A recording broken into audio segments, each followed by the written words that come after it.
আচ্ছা, তো লাস্ট ভিডিওতে আমি দেখাইছিলাম যে একটা প্রফেশনাল ইউটিউব চ্যানেল কিভাবে খুলতে হয়, মানে একটা ইউটিউব ব্র্যান্ড অ্যাকাউন্ট কিভাবে তৈরি করতে হয়। তো যারা ইউটিউব চ্যানেল তৈরি করবা ভাবতাছো, তার আগে ওই ভিডিওটা দেখে একটা ইউটিউব ব্র্যান্ড অ্যাকাউন্ট তৈরি করো।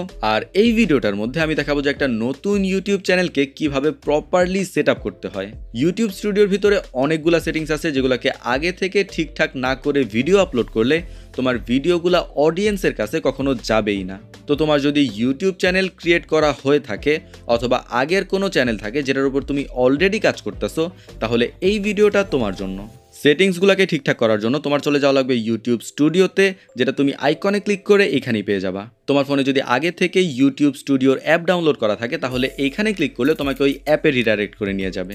এখন আমরা যেহেতু চাইতেছি এটাকে ক্রোমের মাধ্যমে ওপেন করতে, তাই এটাকে ক্লিক করে ধরে রাখবো আর ওপেন ইন আ নিউ ট্যাবে ক্লিক করব। আমরা এখন ইউটিউব চ্যানেলে চলে আসছি ঠিকই, বাট এই লোগোতে ক্লিক করে একবার নামটা দেখে নিও যে আমরা যে চ্যানেলে কাজ করতে চাইতেছি ওই চ্যানেলেই আসি কি না। যেমন ধরো আমি এখন আসি আমার পার্সোনাল অ্যাকাউন্টে, বাট এটা থেকে আমার ব্র্যান্ড অ্যাকাউন্টে যেটা মাত্র ক্রিয়েট করলাম সেটাতে সুইচ করা লাগবে। তো জাস্ট সিম্পলি সুইচ অ্যাকাউন্টে ক্লিক করে যেই অ্যাকাউন্টের উপর কাজ করতে চাইতেছো সেই অ্যাকাউন্টে ক্লিক করে দিবা। এখন আসার পরে নিচের একদম বাম পাশে একটা সেটিংসের আইকন দেখতে পারবা। তো এইটার ভিতরেই কিছু সেটিংস আছে আমাদের ইনেবল করতে হবে, আর কিছু কিছু সেটিংস আছে যেগুলোকে আমাদের প্রপারলি সেট আপ করতে হবে। তো প্রথমেই দেয়া আছে জেনারেলের অপশন, এটা ইউএস ডলারেই থাকবে, এটা নিয়ে কিছু করার প্রয়োজন নাই। আমরা চলে আসবো চ্যানেলে, আর এইখানে কান্ট্রি অফ রেসিডেন্সটা আমাদের চুজ করতে হবে। তো বাংলাদেশ হলে বাংলাদেশ, ইন্ডিয়া হলে ইন্ডিয়া, যে যেই কান্ট্রির দিয়ে দিবা।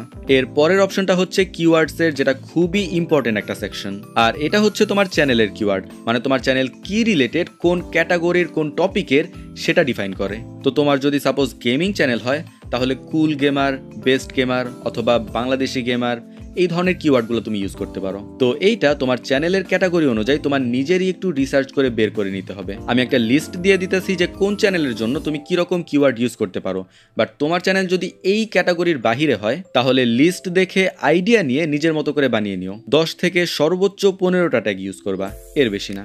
এইখানের কাজ শেষ। পাশেই দেয়া আছে অ্যাডভান্স সেটিংসের অপশন, ওইখানে চলে যাবা। তো এইখানে প্রথমেই জিজ্ঞেস করতেছে যে তোমার চ্যানেলের ভিডিওগুলো কি বাচ্চাদের জন্য নাকি বড়দের জন্য। তো যারা বাচ্চাদের জন্য কার্টুন টাইপের ভিডিওর উপর কাজ করে তারাই শুধু একমাত্র এখানে ইয়েস দিবে, আর বাকি সবাই নো। কারণ এইখানে যদি ইয়েস দাও তাহলে তোমার ভিডিওগুলো শুধু বাচ্চাদের কাছেই যাবে, বড়দের কাছে কখনোই যাবে না। তো এইখানেও আর কোনো কিছু করার নাই। এখন আমরা চলে যাব ফিচার্স অ্যান্ড এলিজিবিলিটির অপশনে।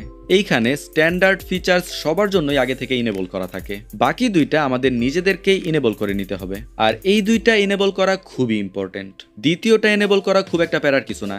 এখানে ক্লিক করবা আর তোমাকে বলবে যে নাম্বার ভেরিফাই করার জন্য। তো সিম্পলি তোমার নাম্বারটা দিয়ে দিবা।